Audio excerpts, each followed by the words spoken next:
Morning, everyone, and welcome to our redevelopment meeting of January 22nd, which is herein called to order. The meeting has been properly posted and noticed in compliance with the open meeting law.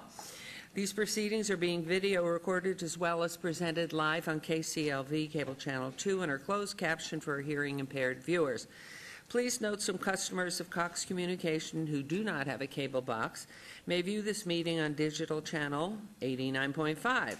The Redevelopment Agency meeting, as well as all other KCLV programming, may be viewed on the city's website at www.kclv.tv.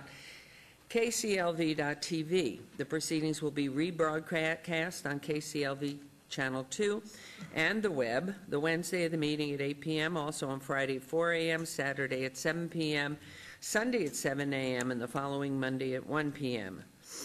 This building is protected by a state-of-the-art fire detection and suppression sprinkler system. If alarms should activate during today's meeting, please evacuate using the exits at the back of the chambers out to the mezzanine. Proceed out the double doors to the terrace and down the back staircase. For anyone who has difficulty with stairs, please check with the marshal or fire official for assistance. Once outside, assemble on the northeast corner across the street from City Hall at Lewiston 1st Street. Employees wearing safety vests or our city marshals will inform you when it's safe to re-enter the building. For public comment related to the items on the agenda, citizen participation and public hearing items, we have available a speaker card which you may complete and submit to our city clerk up here in the front. Cards are available online in the clerk's office or at the rear of chambers. If you do not submit a card, it does not prevent you from speaking under public comment, citizen participation, or specified public hearing items. If there's anyone present today who has need for hearing impaired equipment, please also come up front to our city clerk. If you have parked in the parking garage across the street and did not receive a validation ticket as you entered chambers, please exit to your right and then see the security personnel at the entrance. We will move on to agenda item number 3. Public comment during this portion of the agenda must be limited to matters on the agenda for action. The amount of time any single speaker is allowed may be limited. All comments will be cross-referenced to those specific items. If anyone submitted a speaker card who wishes to speak under this portion of the agenda, please come to the podium now and state your name for our records. We will set the time at this initial phase at 1 minute. So anyone who wishes to do so, please come forward and state your name. Okay, hearing none and seeing no one, we will move on to agenda item 4 for possible action to approve the final minutes by reference of the regular Redevelopment Agency meeting of November 20th and December 4th, 2013. May I have a motion, please, Mayor Pro Tem, to approve the minutes? Move for approval. There is a motion. Please vote. And please post.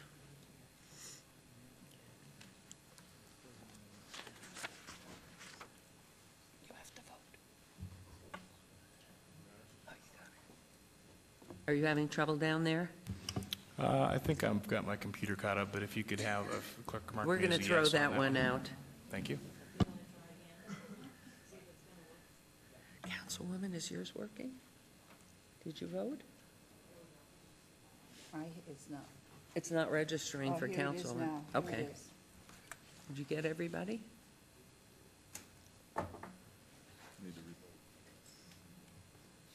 Revote? Okay.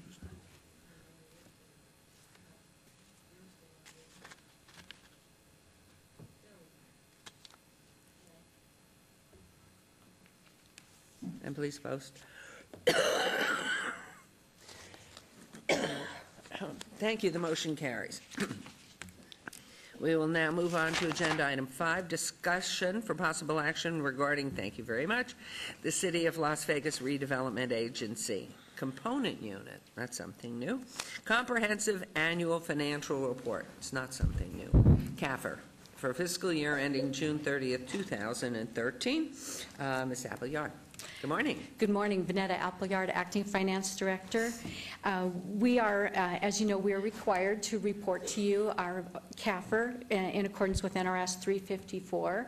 And we wanted you to know that this year it was done by Piercy, Bowl, and Taylor & Kern. They conducted the June 30th, 2013 audit.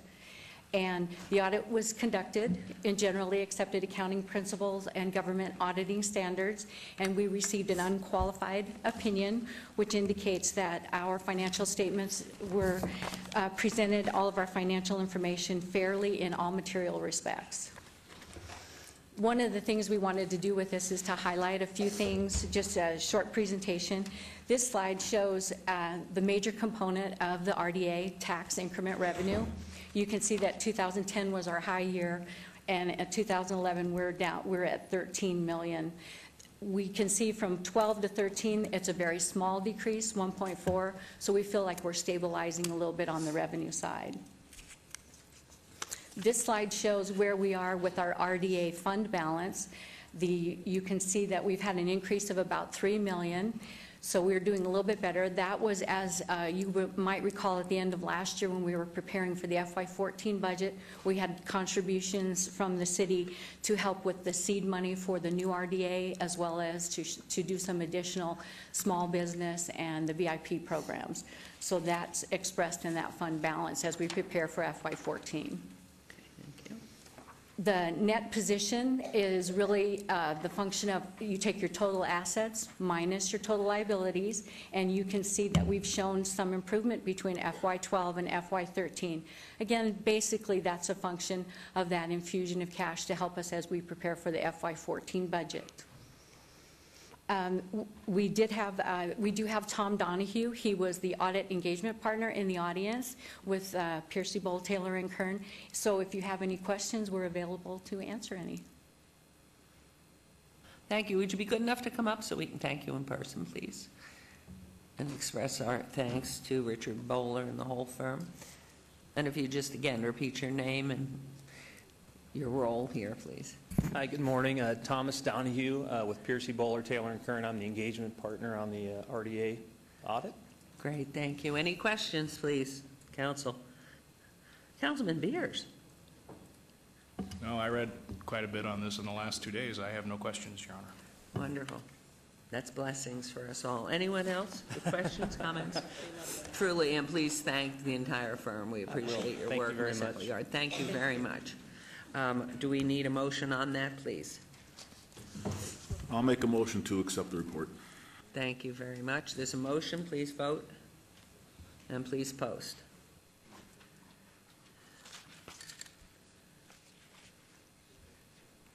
A yay? Yes. Okay. He's coming. Yes. Affirmative from Councilman Barlow, if you'll check him in. Thank you. And please post that. It did. I didn't see it. Thank you. The motion carries. We'll move on now to agenda item 6, RA1-2014, discussion for possible action regarding a resolution transferring certain redevelopment set-aside funds to the City of Las Vegas Redevelopment Agency to the City of Las Vegas for low-income housing, updating Resolution R8-4-2000, providing for other matters related thereto. This is in reference to all wards. Good morning, Mr. Arndt. Thank you. Good morning, Mayor, members of Council. For the record, Bill Arndt, Director, Economic and Urban Development.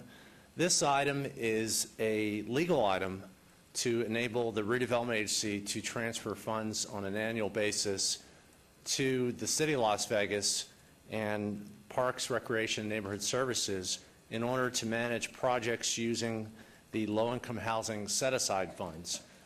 By statute, we had been required in the past to devote up to 18% of our redevelopment agency revenue for affordable housing, low-income housing. That has changed in the legislature. It now caps that housing amount at 9%. So this is really a cleanup item to enable the continuing transfer of those funds, but to limit it and cap it at 9% for housing. The item is simply an enabling item. You're not deciding any projects today for the use of those funds. Staff recommends approval. Thank you. Any questions, comments? Okay, I would entertain a motion to accept this, please. Motion to accept the resolution.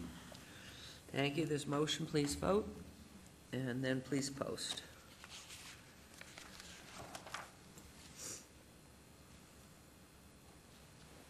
Motion carries. We'll move on to agenda Item number 7, and this is RA2-2014, discussion for possible action regarding a resolution transferring certain set-aside funds from the City of Las Vegas Redevelopment Agency to the City of Las Vegas for the purpose of improving public education facilities and providing for other matters properly related thereto. Again, this is in reference to all wards.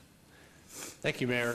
This item is a similar item, also an enabling item and a legal requirement in order to enable the redevelopment agency to transfer funds to the City of Las Vegas for public educational facilities.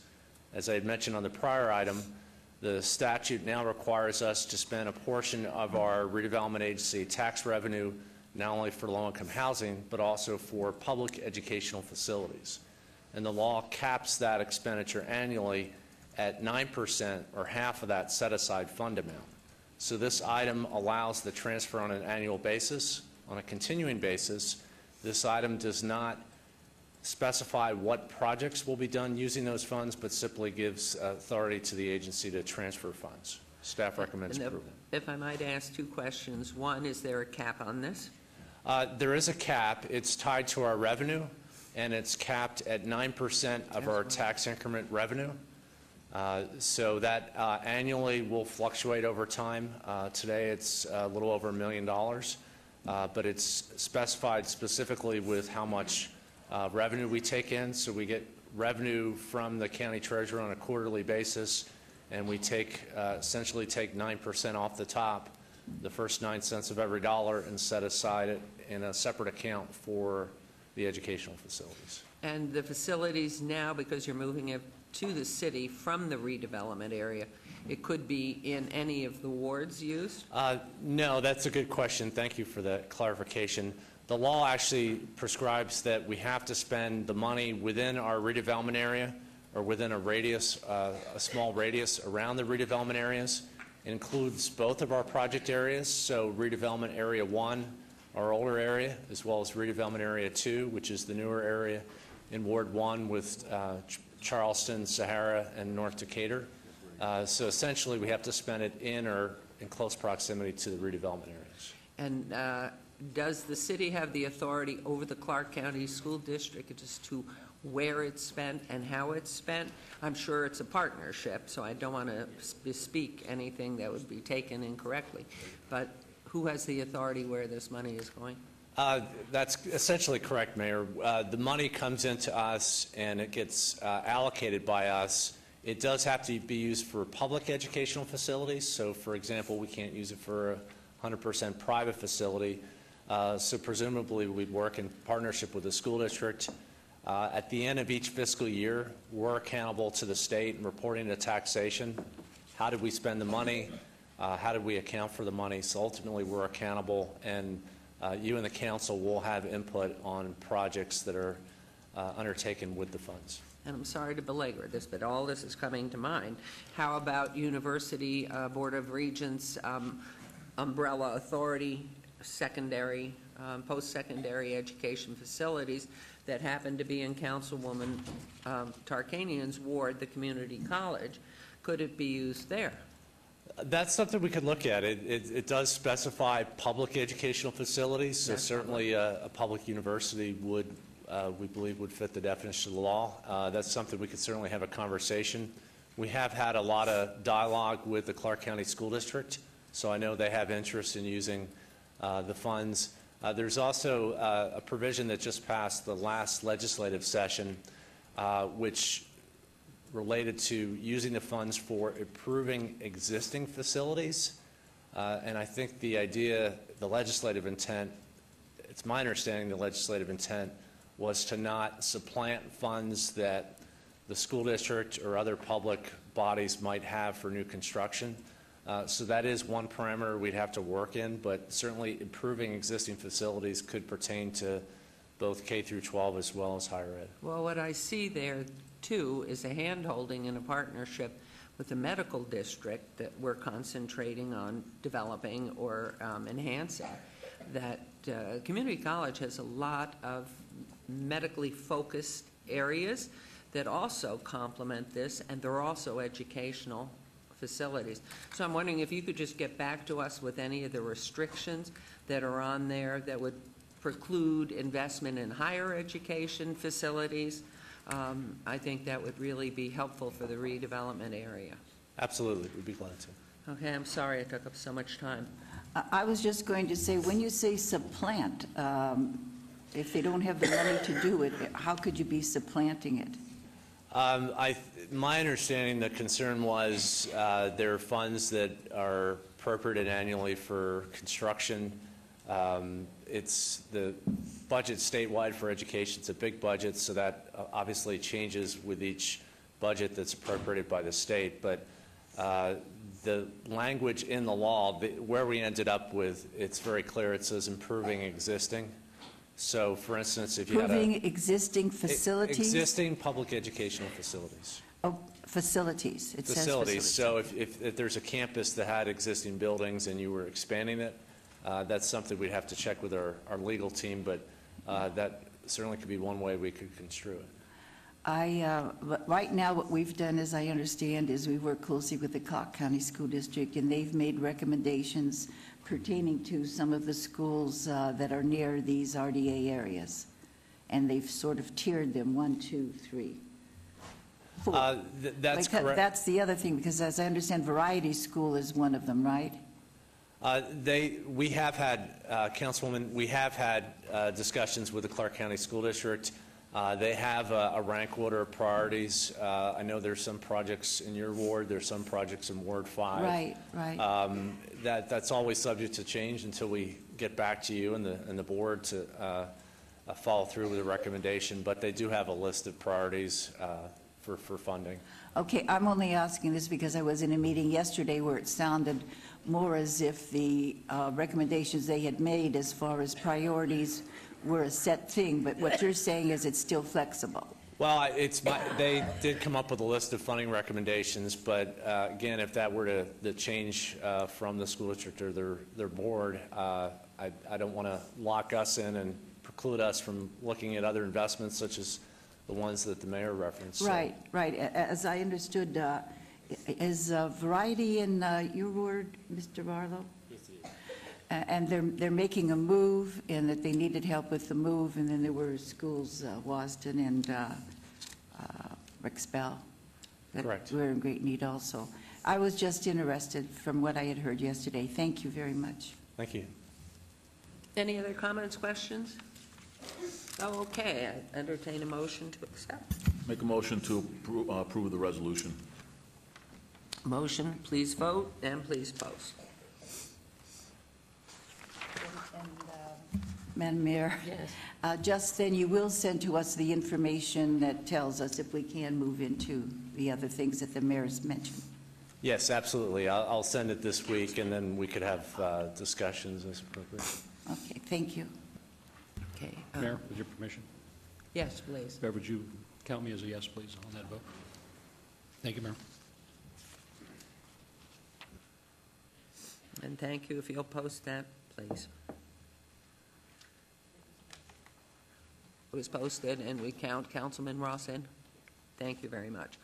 Move on to agenda number 8, RA 3-2014, discussion for possible action regarding a resolution finding the project proposed by Quick Start Program, QSP, between the City of Las Vegas Redevelopment Agency, RDA, and Bangor Brewery, Las Vegas LLC, tenant QSP participant, located at 450 Fremont Street, Suite 135, to be in compliance with and in furtherance of the goals and objectives of the redevelopment plan, authorizing the execution of the QSP agreement by RDA.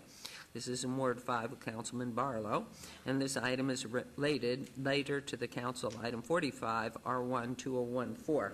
Mr. Hart. Thank you, Mayor.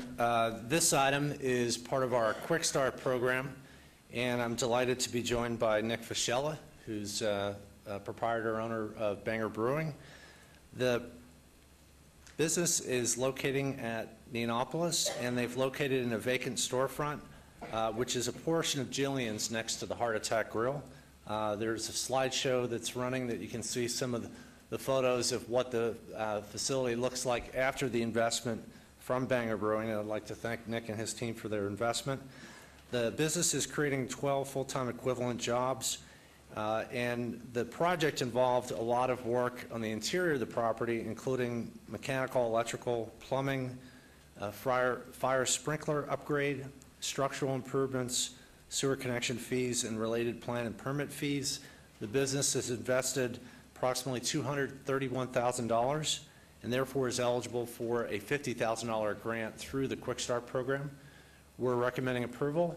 With that, I'd like to turn it over to Nick to talk a little bit about the business and remind him that proceedings are being televised, so be sure to let potential customers know what your hours are and what you can do at Bangor Brewing. Thank you, Mr. Bill, Norton, and welcome.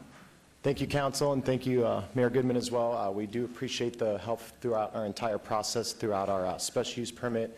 We also want to extend our gratitude for creating the ancillary brew pub license, which has been a huge success for not only ourselves, but some other startup microbreweries that should be opening up this year in the downtown area as well. And Nick, could you, repeat your name, the full name for our clerk, so we Yes, have it? my name is Nick Fischella, one of the owner-operators of the other 4 gentlemen, which are currently unavailable at this time, but want to extend a thank you as well. Thank you. Please proceed. Tell us more. We are a microbrewery. We're actually the first microbrewery here on Fremont Street, and we brew all of our beer on premise, so we're trying to create a fresh local product for the city as well. Currently, we do 8 different beers on tap. We offer flights as well for people who want to come down and do a flight and see what varieties and the different flavors that we can create with the beers. Our concept is we will be rotating beers out on a monthly basis, 1 to 2 new beers every month, so you can come down and see the beers change throughout the seasons as well. We are just started our tour program, so if you go to our website, bangorbrewing.com/tours, you come down and every day we're offering free tours for people who actually want to come down, learn about the beer process. We'll take a 15-minute tour and give you an insight on how the brew process works. The city also, with the ancillary brew pub license, allowed us to do growler fills. So starting next month, we'll be able to do growler fills where people could actually come in, take a growler, which is a resealable container, and come fill it up with whatever flavor or style of beer they like, take it home and share it with their friends, families, and loved ones as well. We're very excited. We've just been open just under a month now. We're looking to go from 8 different beers on tap to 12 different beers on tap here by the end of the month. And we've just partnered up some local bands that feature some local live music as well. Wonderful. Congratulations. I hope you all got your individual proclamations. Yes, we did, Mayor. Thank you very much. We did that, so there were 5. Comments and questions, Councilman, please. I was at your grand opening with the mayor, and I'll tell you, your watermelon beer was spectacular. It was really good. I wasn't sure what I was going to drink there, but it was unbelievable. So you got a great place there. Keep it up. And I'm Thank you very wondering if much. there's any opening to naming your beers, because I think definitely you have to have a beer for beers. Yes, we are working on creating some very funny names. We dedicate our whole place to Councilman Beers. That's considered all we feature is himself. We actually just did our first naming competition on our Facebook account where we created a Weiss beer and we allowed all of our fans and followers to create the name of the beer, and our winner was a name of Why So Serious. That is great. Well, I think that's a great concept for marketing, and we could have a competition, definitely. And the beer for beers, and of course, some of us don't drink up here, but I can't include myself in that, but I know Councilman Beers wants to say something. I was just going to suggest, Your Honor, that maybe we should bring these brewery guys before us in the afternoon session, because it appears that this is a little early in the morning for them. Thanks to Nick for getting up early, but I'm Thank you, just Councilman. suggesting that might be a better show. Have you been down there? I have. Wonderful. So we certainly wish you the best. I saw Councilman Coffin there opening night, because it's in his ward, and I know how proud he was. You weren't proud? I'm very proud of it. I did have a Yes, good. taste of that food. That's liquid food, by the way. Some of that is very, very, very filling.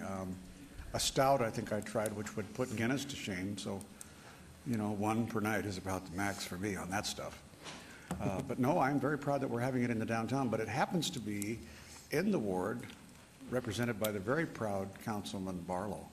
Now, I know that Councilman Barlow is going to finish up there. Thank you, Councilman Coughlin. Well, you were just covering his base for him that night, I'm sure. So thank you. We wish you the best. We congratulate you. And an emotion, Councilman Barlow, would you care to make the motion then? I would, Mayor, and I would like to thank the Mayor and Council for your support of the many ongoing developments taking place in and around the downtown, specifically throughout Ward 5. And how long have we been working on this project?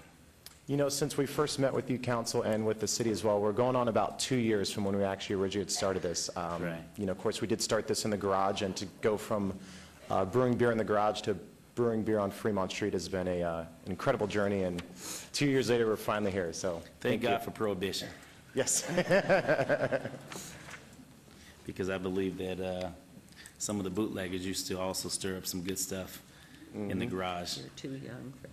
Yeah, I'm too young for that, but I do read, Mayor. The good stuff. I do support this item, and I believe that this most definitely will be an added attraction to the many opportunities that exist downtown from an entertainment venue standpoint. And so what you all are bringing forward will most definitely, I believe, will add to the many attractions that we're building in and around the downtown. So with that, I would like to move for approval of this item, subject to all conditions, and good luck to you. Now, are you having a ribbon cutting ceremony? We will probably feature that. We're trying to work with the city as well, setting that up for our next month once the weather warms up just a little bit. Okay, make sure that you invite the mayor and council. We would like to come out to be a part of that. Absolutely. Thank you, sir. That is my motion, Mayor. Thank you. This motion, please vote and please post.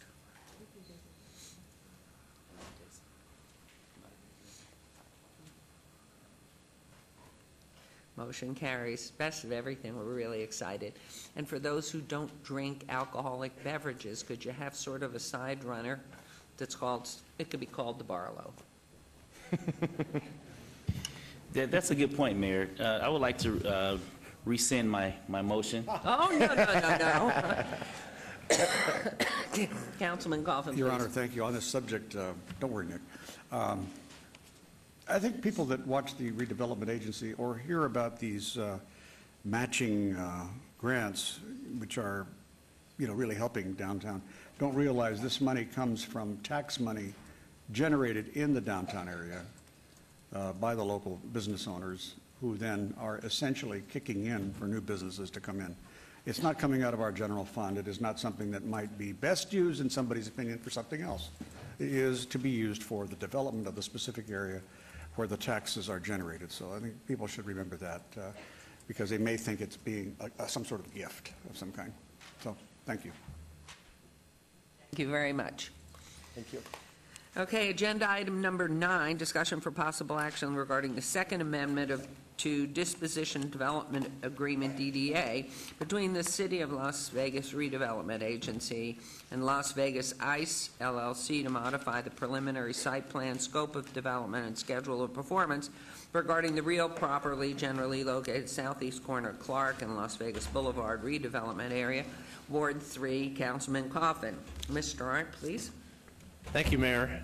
This item is an item to allow for an extension of a completion date for one of our largest construction projects ongoing in downtown right now, the Federal Justice Tower. With me today is Steve Biagiotti with the development company. And essentially what we are doing is we're taking the existing schedule of performance in the agreement, which had called for the project to be completed by April of this year, and we're extending that completion date to October 1st this year, or by 6 months. The reason that we're doing that, as Steve will explain, is he's building this building to house federal tenants, and the federal tenants have given him some changes as far as how the interior should look. So I know this project has been of great importance to the entire council, and we've watched the project go up, and then it's kind of hit a momentary pause while they've worked through some changes with their tenant. But I'd like with that to turn it over to Steve, who can outline what the changes are from the federal government and what the new schedule is and how we're back on track. Thank you, Mr. Arndt. Good morning. Good morning. My name is Steve Biagiotti. I'm with the development company doing this particular development. We have a signed lease with the federal government for 15 years to put 100% of this building occupied by federal government agencies. The way that lease works is the government agrees to the shell of the building initially in the lease. The government then at a later date agrees to the tenant improvement scope of work, which is the interiors in the building. We have been negotiating the tenant improvement scope of work for the last 8 months with the federal government. They've been quite slow in giving us our final approval. They also were hurt by sequester, where we lost about 90 days in the fall. However, we have 3 4-hour meetings this week with the federal government on this tenant improvement scope of work. We had the first one yesterday. We are hoping to have half of the building's tenant improvement scope of work approved the end of this month, and then the other half of the building approximately 2/15. So we are anticipating that we would have completion of the building in August of this year. Who's paying for the delay on the money? Do they pay into that? At this time, the federal government will pay me some extra, what's called general conditions to the general contractor for the overhead associated with that. So we try to structure transactions like this where there isn't a big cost to the federal government. Since 1988, our company has built 41 buildings for the federal government, and we try to work with them as our client to not have them pay excessive bills. But the delay certainly is costly to your company, and it is not your fault that it's My company's profit delayed. margin will be reduced. Okay. Hooray for the feds. Anyway, any comments, questions from here? Okay, Councilman Coffin, since this sits out there with the lights on, it's yours. Thank you, Your Honor. The building is going to be a nice addition to the skyline. Here we are. It has been on the skyline for a year.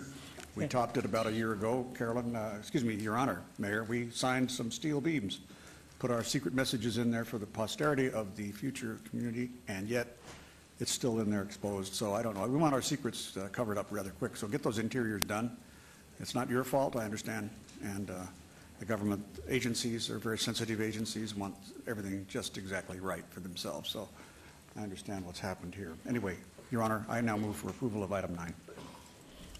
Thank you very much. As a motion to approve, please cast your votes and please post. Thank you, City Council and Mayor Goodman. Thank you. Motion carries.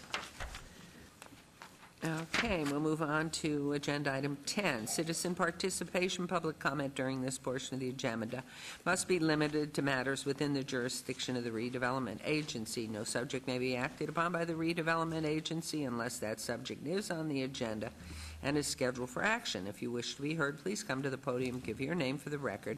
The amount of discussion on any single subject, as well as the amount of time any single speaker is allowed, may be limited. We'll limit it to a minute, and because you can come back later. Is there anyone who wishes to speak under this portion of the agenda? Good morning. Good morning. My name is Stanton Wilkerson. I'm president of Harrison House, which is a renovation of a historic house used for African-American entertainers during the Las Vegas's period of segregation. And I'd like to introduce the council and to the members of the Las Vegas community to the Emancipation Proclamation celebration, which will be held March 24th through March 30th. And I'd like to invite everyone to participate, come out, and it's also a portion of our program will be dedicated to the Nevada's 150th state birthday. So come out, learn a bit about Nevada's history, how it impacts African Americans, and how the Emancipation Proclamation in the state of Nevada, that's becoming a free state, impacted us all. So we'll be publishing more information, and we'd like to invite everyone to attend. Thank you very much. Thank you very much. And you might want to be in touch with our communications department, KCLV, Cable Channel 2, because we can run a banner or maybe even have you come in and make a public announcement. Is that possible? Mayor, through you. Yes, please. Thank you very much. Mr. Stan, you didn't share where it's taking place, what time, all of the details. So if you don't mind doing that for those who are viewing, okay, will have an opportunity to hear where it is. Okay, thank you very much. The Harrison House is actually located at 1001 F Street in historic West Las Vegas, and that will be our event headquarters. We will have a series of events including, it's tough speaking up here, I don't know how you guys do it so easily, including a community cleanup, which will be taking place on F Street and the adjoining neighborhoods that we want to invite everyone to come out so we can clean up the vacant lots in the area and kind of do a walkthrough and help our property owners clean up their property. On Tuesday, we're going to have Nevada Storytelling. That will also be held at Harrison House at 1001 F Street. That will be the day that you can come out and hear some fantastic stories, and we'd like to invite anyone that has pictorial displays or an oral history that they would come out and like to share with us. That will be taking place at 9 a.m. and then continue until 3 p.m. Wednesday is our Moulin Rouge Affair, a dedication to the Moulin Rouge Agreement signing, which ended the practice of discrimination in our hotels in downtown Las Vegas on the Strip. That will be held at the Elks Lodge at 4100 West Charleston. Thursday is our golf day, and it's a fundraiser, and it'll be held at the Las Vegas National Golf Course, one of our oldest community golf courses, and we wanted to use that one because it has that kind of old Las Vegas feel to it, and so we'd like to invite everyone to participate in that. And then Friday is the first day of our Community Street Fest. We hope to have a portion of F Street blocked off so we can have a nice street fair with vendors to provide health information, the social services type of information, jobs fair, green technology demonstrations, music, arts and crafts,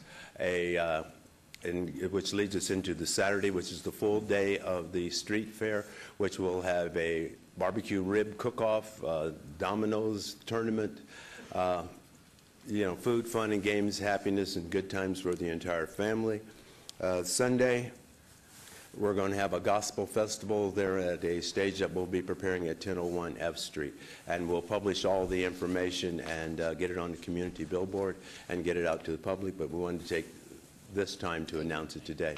And thank you, Councilman, for the opportunity. And Mayor. Thank you. Thank you very much. Anyone else wishing to be heard at this time, please come forward, state your name. Okay, hearing none, we'll move on to agenda item 11. Agency member recognition. Comments made by individual agency members during this portion of the agenda will not be acted upon by the agency unless that subject's on the agenda and scheduled for action. Is there any member of the Redevelopment Agency who wishes to speak under this portion of the agenda? Okay, any other comments? Hearing none, this Redevelopment Agency is adjourned, and we will start our City Council meeting at 9. Well, we're past 9, so 5 minutes. We will start in 5 minutes. That puts us at 9:15.